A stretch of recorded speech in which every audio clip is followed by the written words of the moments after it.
반갑습니다. 오늘부터 출애굽기 3장 그리고 4장을 하도록 하겠습니다.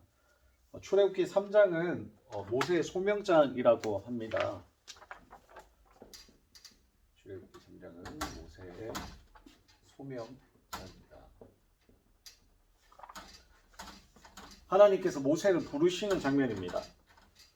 목회자나 사실 사명의식을 가지고 하고 있는 저희 같은 목회자들도 하나님의 부르심 앞에 처음으로 느끼는 것은 사실 부담감 있죠. 자신에게 능력이 있는지 그리고 자격이 되는지의 여부를 스스로가 점검하며 또한 하나님 앞에 묻게 됩니다.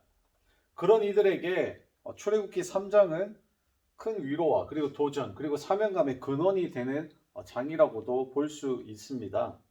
1절을 먼저 보면 하나님의 산 호렙에 모세가 이르렀다고 하죠. 중요한 건 여기에서 모세오경은 모세가 저자인데 하나님의 산이라고 표현을 했다라는 겁니다. 그러나 여기서 우리는 1절과 5절을 읽으면서 호렙산이 하나님의 산이라고 거룩한 곳이라고 착각해서는 안 된다라는 겁니다. 그가 후세에게 남기기 위해서 성경은 결국에는 이제 모세오경에 쓰여졌는데요. 그와 이스라엘에게 호렙산이 거룩한 곳이기에 하나님의 산, 거룩한 땅이라고 언급하는 것은 당연한 겁니다. 하지만 그 땅 자체가 거룩성을 가지고 있지 않음을 우리는 알아야만 합니다. 왜 호렙산이 하나님의 산이며 거룩한 땅일까요? 답은 우리 모두가 사실 쉽게 알 수 있습니다. 왜 그렇죠? 하나님의 임재가 있는 곳이기 때문에 그렇습니다. 하나님께서 떨기나무 불로 임하셔서 모세와 만나 주셨기 때문에 그곳이 거룩한 땅입니다. 왜 목회자들이 늘 날마다 기도할 때 예배를 시작 전에 하나님의 임재를 구하는 이유가 어디에 있습니까? 바로 이곳 예배드리는 이 처소가 하나님의 임재로 인하여 거룩한 곳이 되게 해달라고, 그러므로 말미암아 우리 또한 거룩한 지체가 되게 해달라고 하나님의 임재를 끊임없이 간구합니다. 하나님의 임재가 있었기 때문에 그곳이 하나님의 산입니다. 하나님이 없이는 호렙은 그냥 하나의 산이고 떨기나무는 광야에 흔하고 쓸모없는 떨기나무일 뿐입니다. 장소 자체가 이 지구상에서 거룩한 곳은 세상 어디에도 없습니다. 거룩한 분은 하나님 한 분뿐이며 거룩한 곳은 하나님이 계신 곳이 바로 그곳이 거룩한 곳입니다. 그러므로 오늘 우리가 하나님의 임재를 내 삶에 강력히 바라는 이유가 정말로 여기에 있는 것 같습니다. 그러므로 이 모세오경을 강의하는 저와 여러분들이 늘날마다 하나님께서 임재하여 주시는 삶이 되기를 간절히 소망해 봅니다. 에스겔 선지자는 바벨론 포로기에 하나님의 임재를 경험했던 사람이었습니다. 그는 당시 이스라엘 사람들의 혼란 가운데 있는 중요한 질문 중 하나를 분명히 인식하고 있었던 사람입니다. 그 질문이 뭐였냐면요. 거룩하고 전능하신 하나님이 우리와 함께 계시는데 왜 우리에게 이러한 고난이 발생하였는가에 대한 질문입니다. 이스라엘 사람들이 이러한 의문을 가지는 것은 그들의 입장에서는 당연했습니다. 그래서 제가 한번 찾아보았습니다. 왜 이스라엘 백성들은 이러한 입장을 가지고 있었나? 첫째는 하나님의 말씀을 상징하는 토라를 모세 때부터 가지고 있었다는 겁니다. 그리고 두 번째는 하나님의 임재를 기리는 성전이 예루살렘에 있었다라는 겁니다. 그리고 마지막으로는 아브라함과 다윗을 통한 언약이 이스라엘에게 주어졌다라는 겁니다. 이것을 붙들고 가는데 아니 예루살렘에 하나님의 임재가 있고 우리는 하나님의 경전의 토라를 모세 때부터 가지고 있었고 하나님의 말씀하신 바를 아브라함과 다윗의 약속이 있는데 우리가 왜 이런 고난을 당해야만 하냐라는 겁니다. 한번 약속하면 반드시 이루시며 전능하신 하나님께서 이스라엘이 바벨론의 포로가 되게 한다. 하나님의 임재가 있는 성전이 있는 예루살렘이 함락이 된다. 그들의 입장에서는 있을 수 없는 일이었습니다. 그런데 현실은 무너졌고 함락되었죠. 이것이 어떻게 된 일일까? 라고 생각해 보는 겁니다. 하나님은 전능하신 분이 아니었던 것인가? 약속을 저버리는 믿을 수 없는 분이셨던 것인가? 그에 대한 모든 질문에 에스겔의 환상을 통하여 하나님이 답변을 주셨죠. 하나님의 영광, 즉 예루살렘 성전의 지성소에서 성소로 뜰로 옮겨가더니 마침내 성전문을 나와 하늘로 올라가는 것이 에스겔서 10장의 말씀입니다. 하나님의 영광이, 즉 하나님의 임재가 성전에서 지성소로, 지성소에서 성소로, 그리고 뜰로 옮겨가더니 마침내 성전문을 나와 하늘로 올라갔다. 즉 하나님이 성전에 계셨음에도 예루살렘이 함락된 것이 아니라 하나님이 계시지 않았기에 예루살렘이 함락되게 되었다는 것입니다. 잘 기억하셔야 됩니다. 하나님이 예루살렘에 계셨다면 예루살렘은 함락되지 않았습니다. 그러나 하나님이 계시지 않았기에 예루살렘이 함락되었죠. 그런데 이스라엘의 모든 백성들은 예루살렘이라는 성전만 있으면 하나님이 계시는 줄 알았습니다. 사람에게는 집이 필요하고 집이 있으면 사람이 집으로 들어가는 것은 당연하듯이 하나님에게도 집, 즉 예루살렘 성전이 있으니 하나님이 그곳에 계시다라는 것이 이스라엘 백성들은 당연하다라고 생각했던 것입니다. 엄청난 착각이었던 거죠. 하나님의 성전이 있다고 하더라도 하나님이 그 안에 계시지 않을 수 있습니다. 하나님을 인간인 우리 스스로가 임의로 묶어두거나 우리의 마음대로 하나님은 저기에 계셔야만 해 라고 할 수 없는 겁니다. 심지어는 하다못해 우리가 자녀를 키우는 우리 자녀에게 학원을 다니라고 등록시켰지만 이 아이가 우리 몰래 학원에 가지 않을 수 있습니다. 친구와 놀고 싶어서라든지 몸이 아파서 아니면 무언가를 다른 것을 하고 싶어서 자기 임의대로 무언가를 결정할 수 있다라는 겁니다. 하물며 우리의 자녀도 자기 임의대로 선택이라는 걸 할 수 있는데 전능하신 하나님을 우리의 마음대로 묶어둘 수 있다는 것 사상 자체가 이것은 잘못되었던 것입니다. 그러나 하나님께서 한 가지 분명하게 하시는 것이 있습니다. 그것은 바로 하나님께서 우리에게 하신 약속입니다. 그 어떤 것도 하나님을 구속할 수 없지만 하나님께서는 하나님 자신의 이름을 건 약속은 반드시 이루신다는 겁니다. 이스라엘과 함께 하겠다고 다윗과도 약속하신 하나님이지 않습니까? 그러나 하나님께서 다윗에게 조건을 거신 게 있습니다. 나의 말에 순종해야 돼. 이것을 어길 경우에는 하나님께서 함께 하시지 않으신다라는 겁니다. 이스라엘은 이 조건에 부합하지 못하였고 그래서 하나님은 성전을 떠나셨고 예루살렘은 함락이 되었습니다. 다시 앞으로 돌아가서 왜 호렙산 자체가 하나님의 산이라고 일컫습니까? 거룩한 땅이라고 일컫습니까? 그곳에는 하나님의 임재가 있었기 때문입니다. 그러므로 우리는 기억해야 됩니다. 내가 지금 하나님의 임재를 경험하지 못하고 또한 누리고 있지 못하다면 교회를 다니기 때문에 직분을 가지고 있기 때문에 세대식 때 신앙 고백을 했기 때문에 하나님이 지금도 나와 함께 계신다고만 생각하면 그것은 우리의 착각일 수도 있습니다. 모든 것이 교회를 다니는 것이 직분을 가지고 있는 것이 세대식이 필요한 것이 이것이 쓸데없다는 말이 아닙니다. 오해하지 않으셨으면 좋겠습니다. 다만 우리가 하나님의 은혜를 받고 구할 수 있는 근거는 예수 그리스도를 구주로 영접함으로 인한 은혜이지 형식과 어떤 직분 그 자체가 우리를 거룩하게 하거나 형식이 우리 스스로를 거룩하게 만들 수는 없다라는 겁니다. 호렙산이 아니라 하나님의 임재인 것입니다. 불타는 떨기나무가 아니라 하나님께서 임재하시는 불길 자체가 중요하다는 겁니다. 이것이 분명하다면 호렙산이 아니어도 하나님의 임재가 있는 곳은 어디든 거룩한 곳입니다. 저는 우리 성서교회가 늘 날마다 하나님의 임재가 가득한 곳이기를 바라고 있고 또한 초대교회와 같은 다윗 목사님의 목회계에 맞추어서 많은 영적인 은사들이 그리고 다윗 목사님께서 성령 충만하면서 많은 은사들이 우리 교회로부터 표출되기를 간절히 바라고 있습니다. 그렇게 기도하고 있는 이유는 하나님께서 반드시 우리 성소교회를 구별되어 세운 교회라는 약속이란 걸 해주셨기 때문에 그렇습니다. 중요한 것은 뭐라고요? 하나님께서 우리에게 약속하신 것은 하나님께서 지켜주신다라는 겁니다. 그러므로 우리는 하나님 앞에 이 약속을 붙들고 나아가야 됨을 믿습니다. 내 스스로가 거룩할 수 없습니다. 하나님이 거룩한 분이시기에 그 하나님께서 우리에게 구별되어 세운 교회 그리고 하나님께서 반드시 이 시대에 개혁과 갱신의 교회로 세워주셨다라는 약속이 있다면 우리는 이 약속 안에 사명이라는 것을 감당해야만 합니다. 수도 없이 강해라면서 다시 말씀드리지만 하나님의 사명을 감당하는 자들은 하나님께서 책임져 주십니다. 왜? 하나님께서 우리에게 약속이란 걸 해주셨기 때문이죠. 그래, 네가 이 안에 내가 불렀으니 네가 이 일을 감당할 때 내가 책임져 줄게 이겁니다. 네가 이 일을 감당하지 않냐고 그저 세상 가운데 잘 먹고 잘 사는 데에만 그 앞에만 시선과 환경이 머무르면 하나님은 약속이란 걸 지켜주시지 않습니다. 다윗과 함께했던 그 이스라엘의 백성의 오류를 우리가 범하지 않기를 간절히 바라는 부분이죠.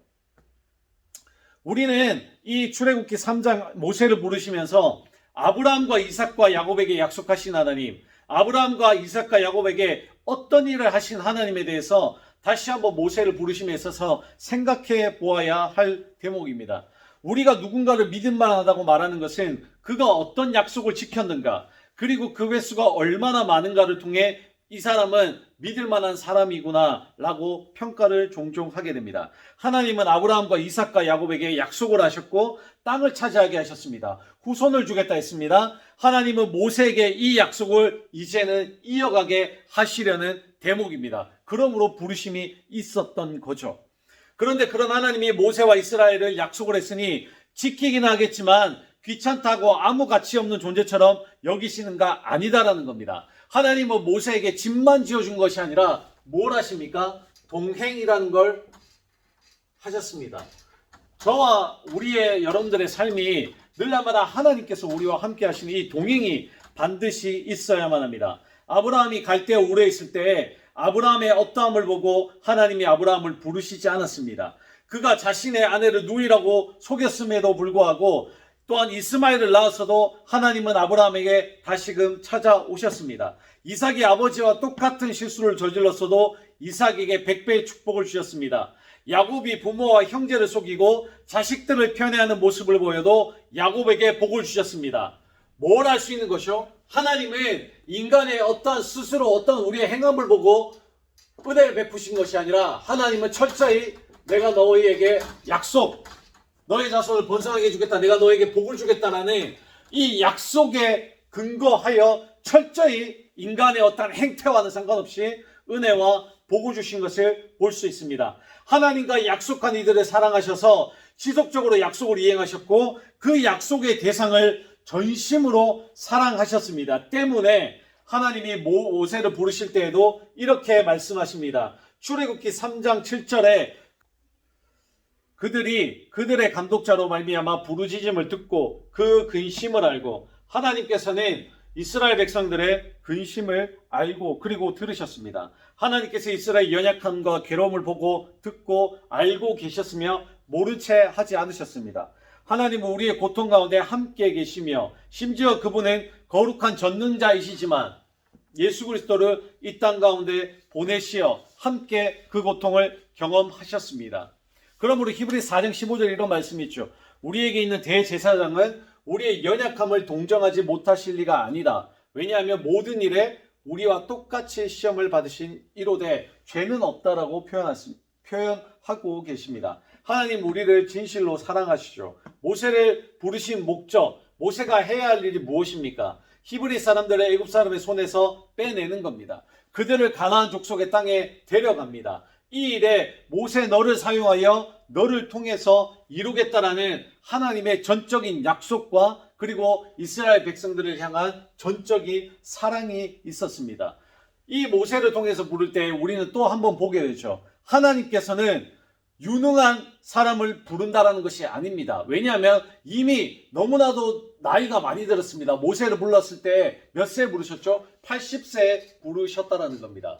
이제 인간이 힘을 다 빼고 뭔가를 하기 힘들 나이에 하나님께서 부르십니다. 그러므로 우리는 이 땅 가운데 지구상에서 살아갈 때에 인간들은 유능함을 가지고 사람을 선택을 하지만 하나님은 그렇지 않으시다는 겁니다. 왜냐하면 하나님께서는 전지전능하신 분이시기 때문이죠. 전지전능하신 하나님은 유능한 사람을 택하는 것이 아니라 하나님 앞에 순종하는 사람을 택하십니다. 우리가 착각하는 것이 있죠. 하나님의 부르심이 우리의 달란트, 즉 재능, 주어진 것에 따라 나뉘어지거나 달라지는 것으로 착각을 하게 됩니다. 우리가 잊지 말아야 할 것은 하나님은 인간이 가진 재능의 어떠함을 따라 그를 부르시지 않으신다라는 겁니다. 대학의 분야, 떨어지는 현상에도 구애되지 않으십니다. 다윗이 돌팔매질을 잘했기 때문에 골리앗을 물리칠 자로 하나님께서 부르신 것일까요?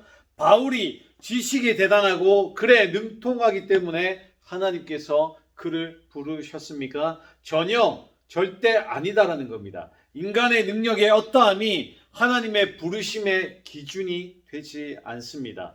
다윗이 아니어도 골리앗을 죽일 사람을 택하여 골리앗을 죽일 수 있습니다. 바울이 아니어도 글 잘 쓰는 사람을 부를 수 있으며 심지어 빼어난 글을 쓸 수 없다고 해도 하나님은 자신의 뜻을 어떠한 방법으로든지 전달하실 수 있는 분이십니다.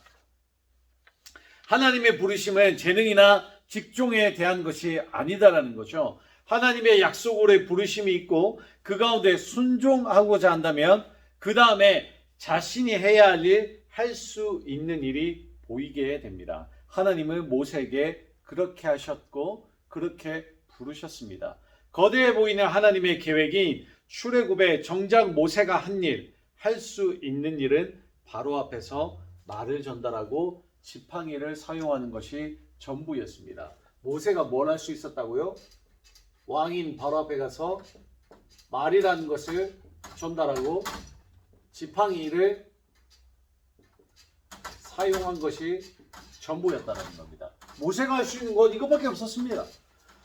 한 민족을 끌고 나오고 그 민족을 책임져야 되는 책임자이자 지도자인데 모세가 할 수 있는 건 바로 왕 앞에 가서 하나님이 이렇게 말씀하십니다 라는 말 전달하는 것, 그리고 지팡이를 사용하는 것. 이게 뭐 아무것도 아닌 지팡이를 하나님이 권능을 입히셔서 그 지팡이를 사용하는 것 외에는 모세가 할 수 있는 게 없었습니다.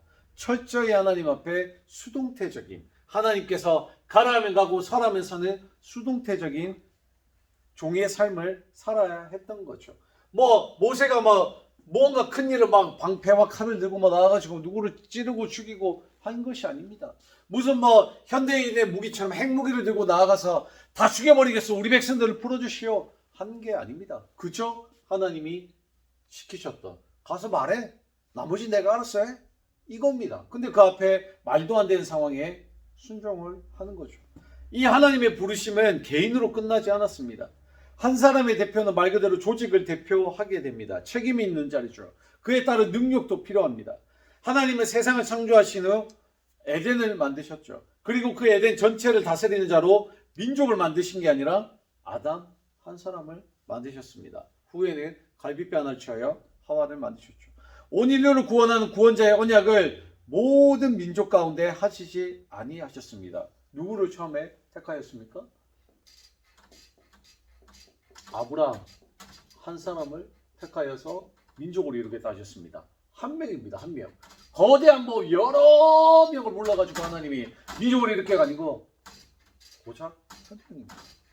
아브라함 한 사람을 통해서 하나님의 백성을 이루시는 것을 약속하셨습니다. 이스라엘을 구원하는데 하나님이 어떤 군대 커다란 아까 같이 제가 잠깐 언급드린 핵무기를 사용하거나 군대 조직이나 정치 조직을 이용하지 않으셨습니다. 누구를 통해서요? 모세. 빨랑이 한 사람을 통해서 하나님이 일하십니다. 이것이 하나님의 방법이다라는 겁니다. 하나님은 대표성을 가진 이를 통해 그 공동체 전체를 이야기하십니다. 생각해보면 다윗이 잘못한 부분이 있죠. 다윗이 잘못한 부분에 성경에 등장하게 되는데요. 왜 나라 전체가 3일간 온역을 알아야만 했습니까? 다윗 한 사람의 잘못이 아니고 이스라엘의 죄악과 다윗 개인의 죄악이 분리되지 않음을 보여주는 사례입니다. 하나님은 대표성을 가진 이와 공동체 전체를 같이 생각하십니다. 그렇기에 우리가 해야 할 일은 늘날마다 다윗 목사님을 위해 기도해야 합니다. 선한 영향력이 나에게 고스란히 전해져 오기 때문이죠. 출애굽은 히브리 민족 전체 구원의 역사입니다.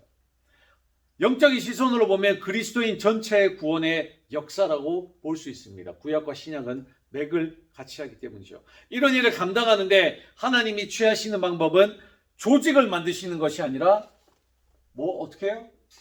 한 사람을 부르신다라는 겁니다. 그리고 그를 통해 이루십니다. 하나님의 구원의 역사를 말이죠. 하나님의 거룩성과 전능성을 보여주시기 위함입니다. 아브라함이 대단하거나 모세가 대단하거나 다윗, 엘리야, 이사야, 에스겔, 기드온, 바울, 베드로 등등이 대단한 것이 아니라 또한 이들 자체가 거룩한 것이 아니라 모든 능력과 거룩은 하나님을 통해서 이루어집니다. 그리고 그 대표성을 가진 이로 말미암아 우리가 함께 구원을 얻게 되었죠. 하나님의 거룩의 기준을 통과할 수 있는 사람이 있겠습니까? 있다고 해도 몇이나 되겠습니까? 한 사람도 없습니다.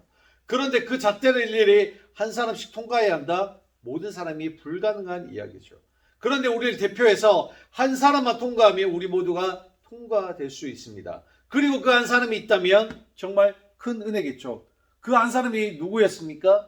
바로 예수 그리스도였습니다. 이 땅 가운데 육신의 몸을 가지고 온 예수 그리스도께서 십자가에서 죽임을 당하셨습니다. 그리고 먼저 대표로 그분께서 부활하셨습니다. 그리고 성경은 이렇게 이야기합니다. 이를 믿고 그리스도를 구주로 영접하는 자마다 심판이 아닌 영원한 천국을 누리겠다라고 성경은 기록하고 있습니다. 우리 모두가 율법을 통과할 필요가 없다라는 이야기입니다. 주님께서 대표로 율법을 통과하셨고 그리고 이루셨습니다. 그러므로 우리는 기억해야만 합니다.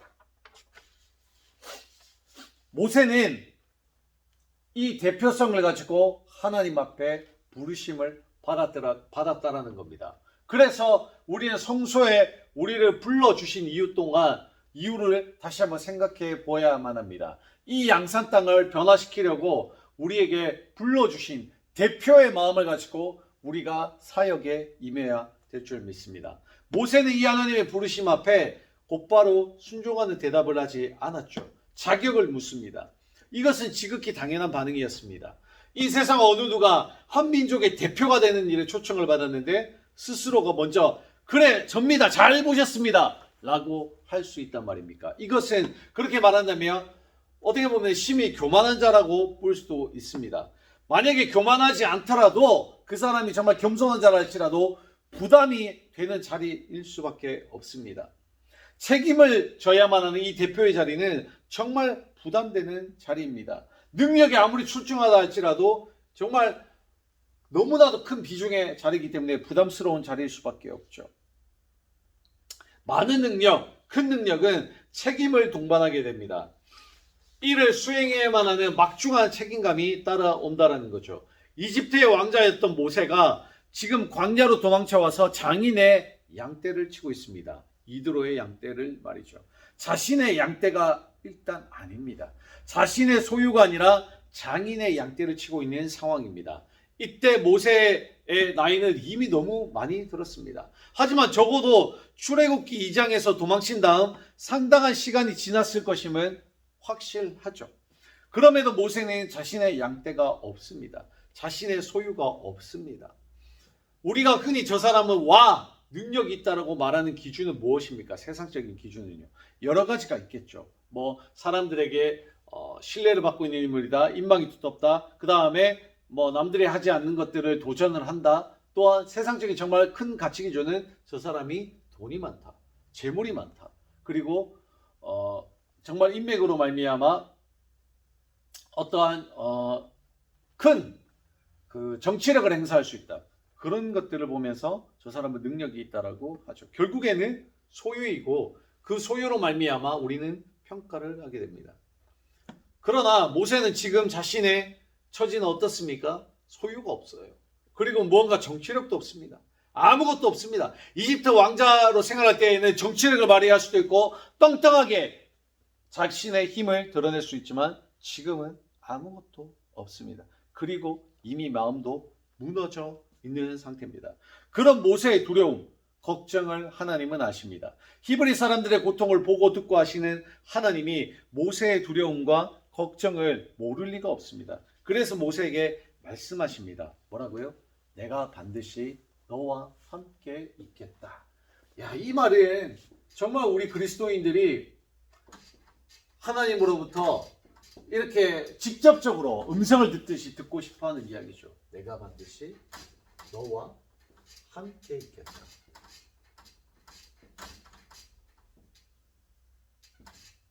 이것을 임마누엘이라고 정의할 수 있습니다. 임마누엘의 하나님, 내가 반드시 너와 함께 있겠다. 이것이 상당히 근데 모세라 하여금 굉장히 곤란하게 만듭니다. 이야 뭐 어떠한 근본 내가 어떻게 하고 근본적인 해결책을 주고 내가 어떻게 할 테니 그런 말보다 나중에 그런 말들을 상세한 말들을 출애굽기 3장 계속해서 여러분들이 읽으셨겠지만 보다 보면은 어떻게 하고 상세하게 이야기해 주시면 먼저 꺼낸 한마디가 이겁니다. 내가 너와 함께 하겠다. 부르세요. 모세야 부르시고 그리고 이런 일들을 맡길 건데 내가 너와 함께 하겠다 라고 하십니다. 하나님의 모세의 두려움, 걱정의 근원 이런 것들을 너무나도 잘 아셨고 그러나 그 인간의 두려움을 다 그러니까 모세 입장이죠. 모세 입장에서는 내가 너와 함께 하겠다라고 해도 이것이 다 위안이 안 되었을 겁니다. 그러나 이것만큼 또한 위안이 되는 말도 없습니다. 모세는 현재와 같은 이성적인 과학의 시대의 사람이 아닌 신들의 시대의 사람이었습니다. 신들의 능력을 존중시하는 이 사회에서 신이 나와 함께 하겠다라는 말은 정말 모든 것들을 얻은 의미이기도 합니다. 이것은 분명히 위로와 격려가 되는 말이었습니다. 하나님의 부르심은 하나님의 약속에서 나오며 부르심을 확인할 때 가장 중요한 것은 바로 이 임마누엘입니다. 나를 보호해 주신 하나님, 나를 인도해 주신 하나님, 미래를 함께 해 주신 하나님, 그리고 이것을 믿음으로 우리가 믿고 있다면 그 다음에 나타나는 것이 기적입니다. 앞에서 말씀드렸다시피 하나님의 부르심이 우리의 재능이나 상황의 결과에 좌지우지되지 않습니다. 하나님은 하나님의 약속 따라 우리를 부르신다라는 거죠. 그리고 친절히 모세에게 알려주시는 장면이죠. 17절, 18절, 19절, 20절, 21절, 22절 여러분들이 읽어보십시오. 하나님이 얼마나 친절하게 모세에게 알려주시는지. 출애굽에 대한 묘사가 상당히 자세하게 나와 있습니다. 어떤 상황이 될지, 어떤 반응이 올지, 거기에 어떻게 해야 할지 등등 말이죠. 정말 하나님이 모세에게 너무나도 친절하게 알려주시는 장면입니다. 하지만 우리가 여기서 잊지 말아야 할 것이 있습니다. 하나님이 묘사하신 현상들, 기적들이 하나님의 부르심에 대한 확실한 증거가 아닙니다. 다시 말하지만 부르심은 약속에서 나온다는 겁니다. 그리고 기적도 현상도 바로 하나님의 약속에서 나옵니다. 모세에게 설명한 모습들은 이미 아브라함에게 약속하셨던 말씀입니다. 창세기 15장이죠. 내 자손이 이방에서 객이 되어 그들을 섬기겠다. 400년 동안 괴롭힐 것이다. 그들이 섬기는 나라를 내가 징벌한다. 큰 재물을 이끌고 나온다. 창세기 15장 13절에서 15절에 이미 아브라함에게 하신 약속입니다. 무슨 뜻입니까? 기적도 현상도 하나님의 약속에서 나타나는 것이라는 겁니다. 상황과 환경이 어려우면 기적이 일어납니까? 여러분 생각해 보십시오. 우리의 상황, 우리의 지금 내가 처해 있는 환경 어렵다고 기적이 지금 우리 삶 속 가운데 있습니까? 때로는 있을 수도 있죠. 그러나 대부분의 삶들이 우리의 상황이 지금 극에 치닫고 있는데 너무 힘든데 환경이 내가 처해 있는 지금 환경이 너무 힘든데 기적이 일어나는 삶들이 속속들이 일어나고 있습니까? 아닙니다. 상황과 환경이 어려워서 기적이 일어나는 것이 아닙니다. 하나님이 우리에게 약속하신 말씀이 있으면 기적이 일어나는 겁니다. 그래서 다시 돌아가 보겠습니다. 뭘 할 때요? 우리에게 하나님이 약속하신 것들이 뭡니까? 사명을 감당해라라는 겁니다. 성소 안에서 사명을 감당해. 그럼 뭘요? 그 다음에 기적이라는 걸 볼 수 있다. 근데 우리가 하나님 앞에 예배 안 할 수 있습니까? 근데 우리가 하나님 앞에 이 사명을 감당 안 하려고 세상만 바라볼 수 있겠냔 말입니다. 내가 하나님이 원하시는 게 궁극적으로 이 사명이 뭡니까? 목숨을 걸어 감당하라는 것이 사명인데 할 수 있는 게 뭐야? 하나님 궁극적으로 원하시는 건 복음을 증거하는 겁니다. 세상을 이롭게 하는 것이 아니고 복음을 증거하는 겁니다. 이 일에 우리가 전면으로 나서야 됩니다. 전면으로 감당해야만 돼요. 여러분들 지금 추수감사절 하나님 앞에 감사하는 의미로 여러분들에게 감사를 표현할 수 있는 것들을 내드렸는데 뭐 숙제 아닌 숙제가 된 것 같은데 내드렸는데 열심히 하고 계신지 모르겠습니다. 대충 막 우리 대충 막 해가지고 그냥 그거 제출하자 이러한 마음이면 하나님이 이미 그 마음은 받지 않으십니다. 내가 하나님 앞에 감사할 수 있는 최선이 뭘까? 내가 온몸으로 이거를 드려야 되는데 나는 찬양의 재능이 없고 춤의 재능이 없고 나는 여러 가지 재능이 없는데 내가 할 수 있는 건 뭘까? 하나님이 이런 나를 받아주실까? 라는 어떠한 계속되는 무언가 하나님 앞에 뭘 감사할까라는 끊임없는 하나님 앞에 감사할 수 있는 마음이 용서슴치게 나온다면 이미 하나님은 그 가정에 감사를 받으십니다. 그러나 반대로 다시 말씀드리지만 때가 돼서 그래 하라니까 해야지 이러면서 하는 그 감사는 하나님께서 받지 않으십니다. 여러분들은 사명을 감당하기 위해서 지금 어떠한 일들을 하고 있으며 어떠한 감사 그리고 무엇을 하고 계십니까? 당연히 막연하게 그냥 교회 다니면서 성소교회 다니면서 목사님 주시는 말씀 듣고 이 땅 가운데서 그냥 평안하게 살아가면 되지 그렇게만 하고 있지는 않으신지요. 그러면 여러분들에게는 기적은 볼 수가 없습니다. 그러나 하나님은 우리에게 성소교회에 머물고 있고 담임 목사님 통하여 우리에게 말씀을 듣고 있다라는 그 이유 하나만으로 공동체성을 가지고 뭘 베풀어 주고 계시는지 아십니까? 은혜라는 걸 베풀어 주고 계십니다. 은혜요. 전적인 하나님의 은혜. 그러나 이 은혜를 뛰어넘어 여러분들이 기적의 주인공이 되기를 원합니다. 그러려면 여러분들은 사명을 감당해야 되고요. 이 사명을 왜 감당해야 되느냐? 하나님이 약속하셨기 때문입니다. 교역과 갱신의 선도주자로 교회 안에서 헌신하라. 그러면 기적을 보여줄게. 중요한 것은 하나님이 주신 약속이고 더 중요한 것은 우리가 하나님과 늘날마다 동행하려는 몸부림이 있어야만 합니다. 한 학생이 있습니다. 그 아이가 가족을 전도하고 싶어 합니다. 그런데 아버지는 알코올 중독이고 술을 마시며 어머니를 때립니다. 어머니는 그런 아버지에게서 가정을 지키려고 두 아들에게 피해가 가지 않게 하려고 폭력 가운데서도 가정을 깨지 않고 직장에 다니시며 돈을 열심히 버십니다. 첫째 아들이 중학생 때 하나님을 경험하고 가족을 위해 기도합니다. 동생은 점점 삐뚤어져 학교에서 싸움만 하는 학폭의 대상자가 됩니다. 아버지는 알코올 중독에서 벗어날 생각을 하지 않습니다. 이러한 상황 가운데 이 첫째 아들에게서 하나님께서 가족 구원에 대한 강한 마음과 간절함을 주셨습니다. 눈물로 구하는 애타는 마음 또한 주셨습니다. 어떻게 되겠습니까? 기적처럼 다음날 가족들이 구원을 받게 되었습니까? 며칠 지나지 않아 구원을 받게 되었을까요? 아닙니다. 8년이라는 세월이 걸렸습니다.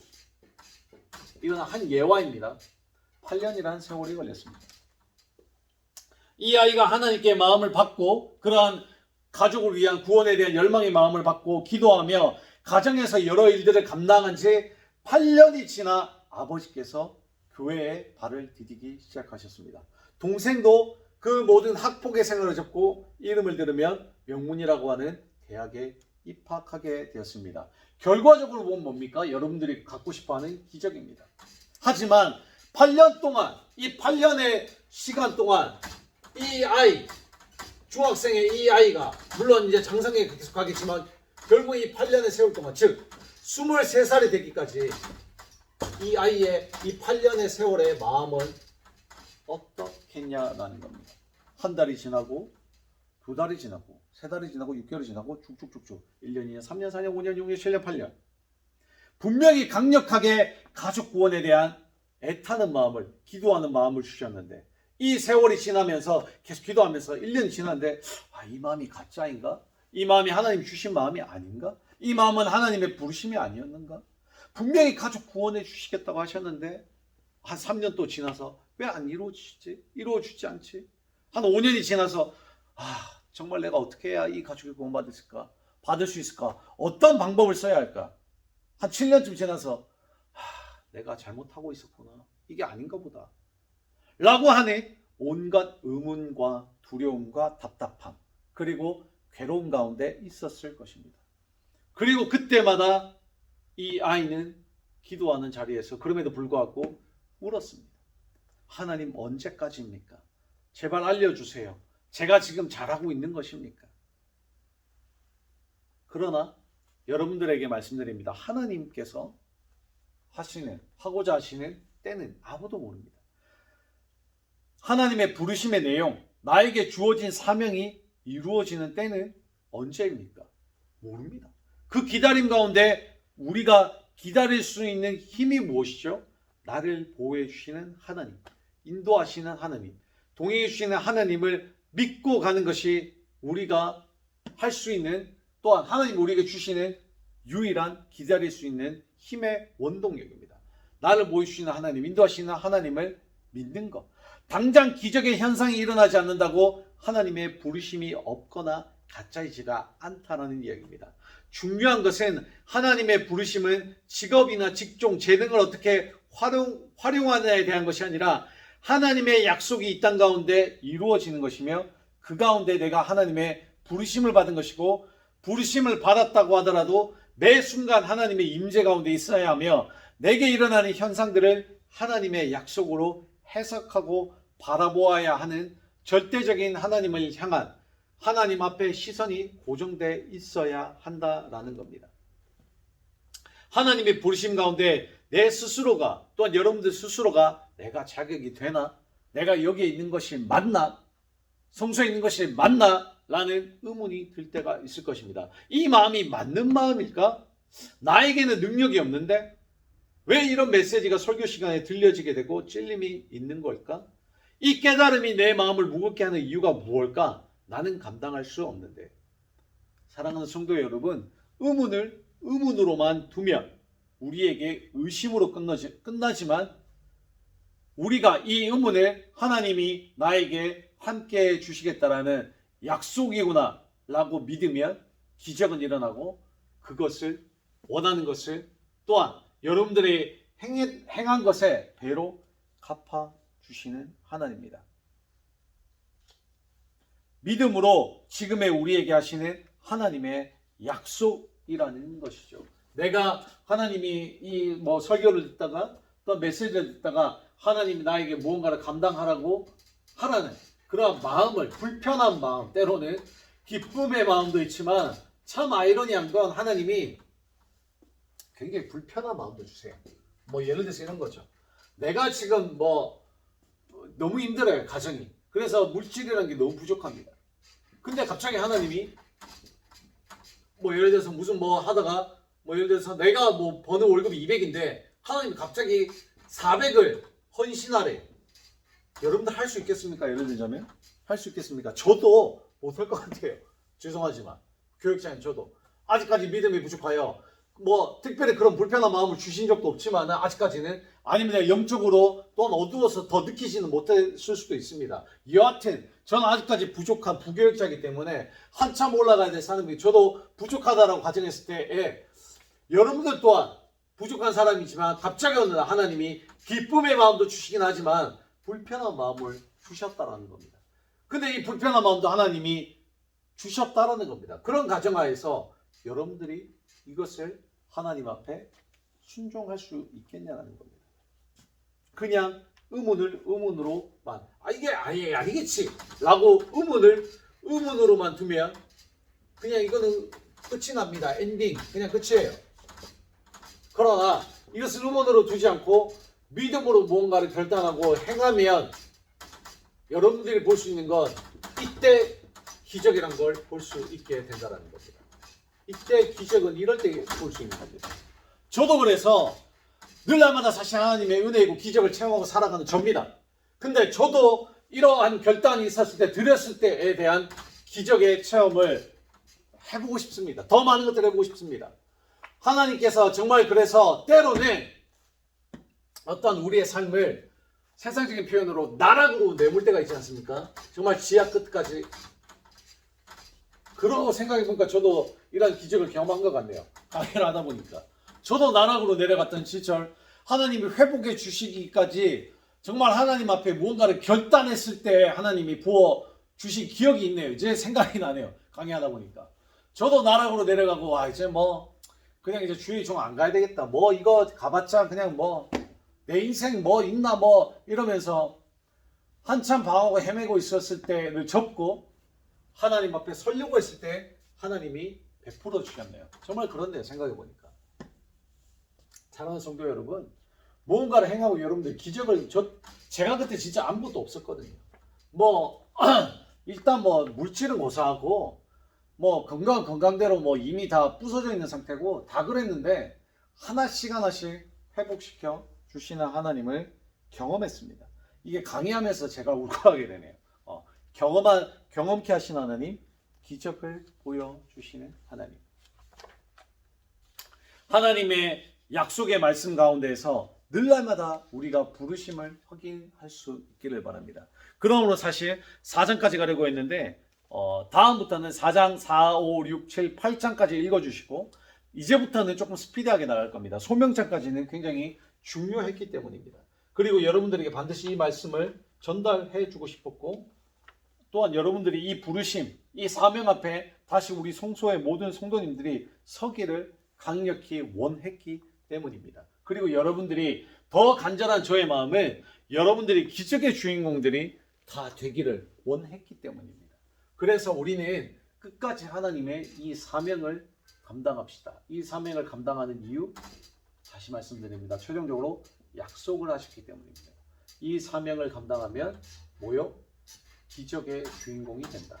그리고 이 기적, 은혜는 늘날마다 있지만은 은혜와 함께 기적의 주인공이 되고 이 기적은 성경에 보면 너희가 상상할 수 없을 만큼 내가 감히 과연 하나님이 여기까지 베풀어 주실까? 라는 어떤 상상도 할 수 없을 만큼 하나님이 기적을 베풀어 주신다면 그리고 그것이 우리에게 머지않아 큰 간증으로 우리 교회가 정말 하나님의 임재가 가득한 교회로 양산을 뛰어넘어 한국과 세계에서 성장할 수 있는 하나님이 가장 뜨겁게 임재하는 오순절과 같은 교회가 될 수 있다면 이 3장 이 소명장은 정말 수많은 시간들을 강의를 해도 아까우지 않을 만큼 귀한 시간이었으리라 생각되어집니다. 우리 함께 기도하도록 하겠습니다. 하나님의 부르심은 확신합니다. 성소교회는 하나님이 세우신 교회고 계획과 갱신의 교회이고 이 땅 가운데서 많은 임재 그리고 수많은 목사님들한테 우리 교회를 소개해도 기적과 같은 교회다라고 소개할 만큼 그리고 그렇게 깨달아질 만큼 하나님의 임재 가운데 부르셨습니다. 우리가 이 하나님의 부르심을 잊지 않고 살아가게 도와주시고 거룩함에 몸부림칠 수 있는 성도 되게 도와주시며 하나님 앞에 사명으로 늘날마다 구별되어 하나님을 위해 무엇을 할 수 있을지 생각하며 고민하며 복음 증거하는 데 최선을 다할 때에 나머지 모든 삶들은 그냥 자연스럽게 풀리며 기적을 경험하는 저와 우리 성도님들이 될 수 있도록 성령 하나님 깨달음을 주시고 인도하여 주시옵소서. 감사드리며 살아계신 예수님 이름으로 기도드립니다. 아멘.